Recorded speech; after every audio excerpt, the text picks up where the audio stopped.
الإشارة اللي على رفعت الهلال الأحمر، قلنا يمكن يتشفع إلهم.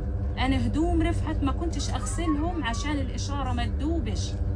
أنا كنت متوقع رفعت يستشهد، بس ما كنتش متوقع إنه يستشهد بالظلم هذا ظلم كبير إلهم. يعني هذا كادر طبي كامل.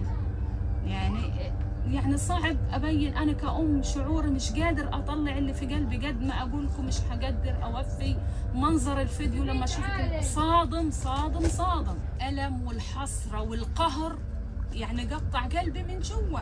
هذه سامحيني يما من غلاوة رفعت على قلبي، وهو عارف إنه راح وهو غالي على قلبي، بس هذه لغلاوة رفعت في قلبي. In his final moments recorded before he was shot by Israeli soldiers, paramedic Rifat Radwan spoke to his mother. "Mum, forgive me," he said. "This is the path I chose. I wanted to help people." On the 23rd of March, he left home with a crew of emergency workers from some of the world's biggest aid organizations, responding to a civilian distress call in southern Gaza. They never returned. Between the date of their disappearance and today, Israel's official narrative of their fates has changed, but the facts have started coming together as a growing body of video evidence has come to light. First, the discovery by co-workers of a mass grave in Rafah 7 days after the team was dispatched. The UN's Office for the Coordination of Humanitarian Affairs captured the site's excavation on camera. They said the evidence indicated the first team was killed by Israeli forces during the ambush on the 23rd of March, and other aid workers were struck, one after another, over several hours as they searched for their missing colleagues. The total dead included 8 workers from the Palestine Red Crescent Society, which is part of the International Federation of the Red Cross. Also 6 people from the Palestinian Civil Defense and 1 worker from the United Nations. Israel's response following the global public outrage that ensued has now become infamous. The claim by Foreign Affairs Minister Gideon Saar that the vehicles were deemed suspicious because they approached without headlights. IDF did not randomly attack an ambulance. Last Sunday, several uncoordinated vehicles were identified advancing suspiciously toward IDF troops without headlights. What was not publicly known at the time of this announcement was that one of the paramedics killed, Rifat Radwan, had captured the incident on his iPhone camera. Footage recovered from the phone shows the cohort of emergency vehicles driving with their sirens and headlines lit before coming under intense fire without warning. In the 7-minute video, the team fled their vehicles and Radwan took cover in the grass. Heavy gunfire can be heard all around him as he lay on the ground, praying and speaking those final words to his mother. Despite the apparent falsification of their original account, which Israel's army has since called a mistake, the government has reframed its defense. On Monday, Israeli government spokesman David Mencer said that among the 15 killed were 6 Hamas militants, an unevidenced claim that the Red Crescent denies. Mencer also points out that the attack does not seem to have fazed Israel's core ally, the US.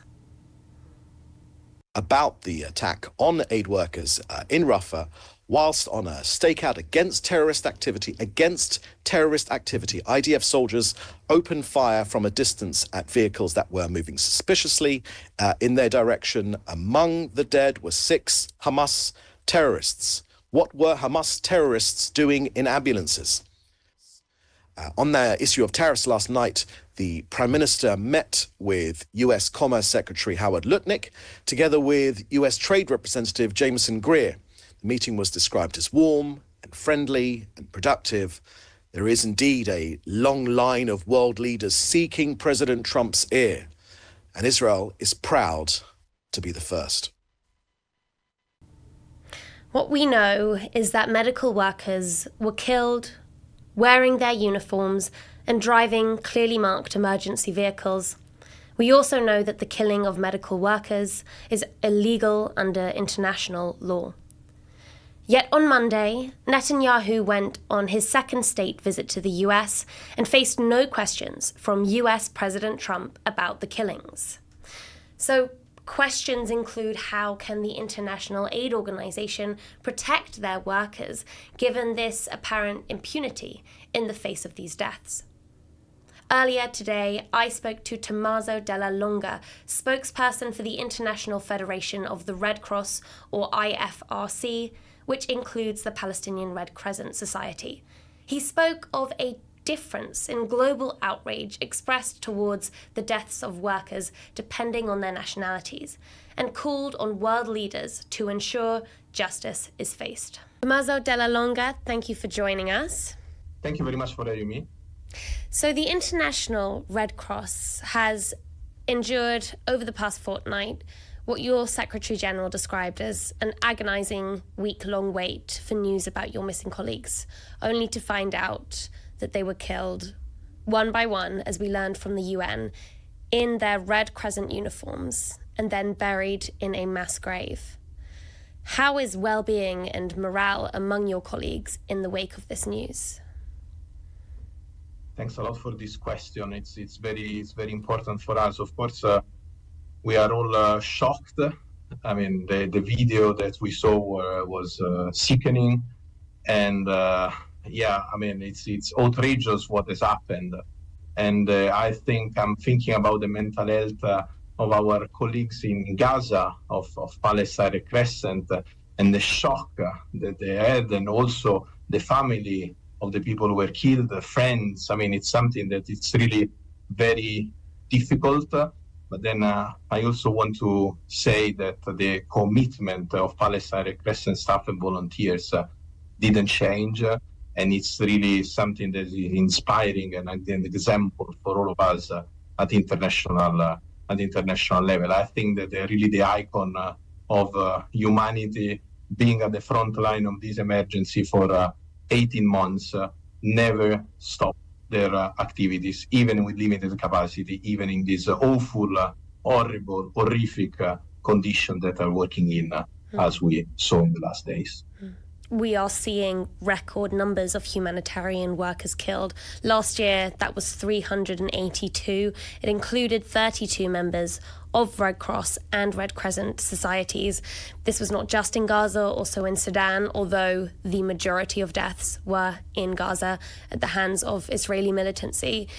Can you tell us why is this increase in the death rate of humanitarian workers? Why is that on the rise? Yeah, and before answering to this very important question, I just want to point out two other important things for us. The first one is that the vast majority, more than 90% of the number that you just mentioned, are local workers, local volunteers, local staff. And we knew, sadly, by experience, that there is a difference in the outrage at global level, on the media, at the international community, when there is an expat, someone who is not from the local community killed, versus vis-a-vis someone who is part of the local community. Even if, and the Red Cross Red Crescent Network is based on this, local humanitarians are literally the one who are making the difference, saving lives. So I think that, and the second part is also to say the last year has been the deadliest year on the record for humanitarian workers in the history, at least on the history of the records that we have. And I think that these two details are very important because actually are telling us that there is a trend going on where international laws are disregarded, are not anymore important, or at least some of the things that we thought we took for granted. We used to say don't shoot on the Red Cross. And this was actually why we are here, why we were born in a conflict situation more than 160 years ago. And now again and again, we have to explain why it's so important, why protection is so important, and why international laws are so important. So I think that it's, from one side, we need to work again with government, with stakeholders, reminding everyone that at the end of the day, there is the protection, the responsibility of protection is on the shoulder of governments and parties. We can do our utmost to be visible. We can do our utmost to follow the different security protocol, but the responsibility is in the hands and on the shoulder of governments and the parties. You've said that there needs to be a reminder of responsibilities under international law. I want to know specifically what that looks like. What does that take? What has happened has happened. We have the evidence that we have. What does the IFRC want to see happen now in response to the mass killing of its aid workers? What does it want to see from world leaders? What does it want to see?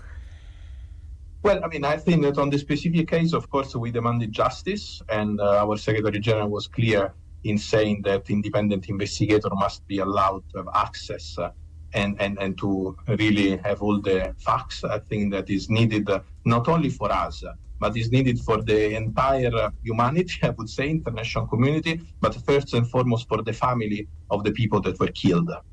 So justice. And then we would really want to have government, again, taking responsibility and making a change, even if they are not directly impact or the one that can directly have an impact on a specific conflict.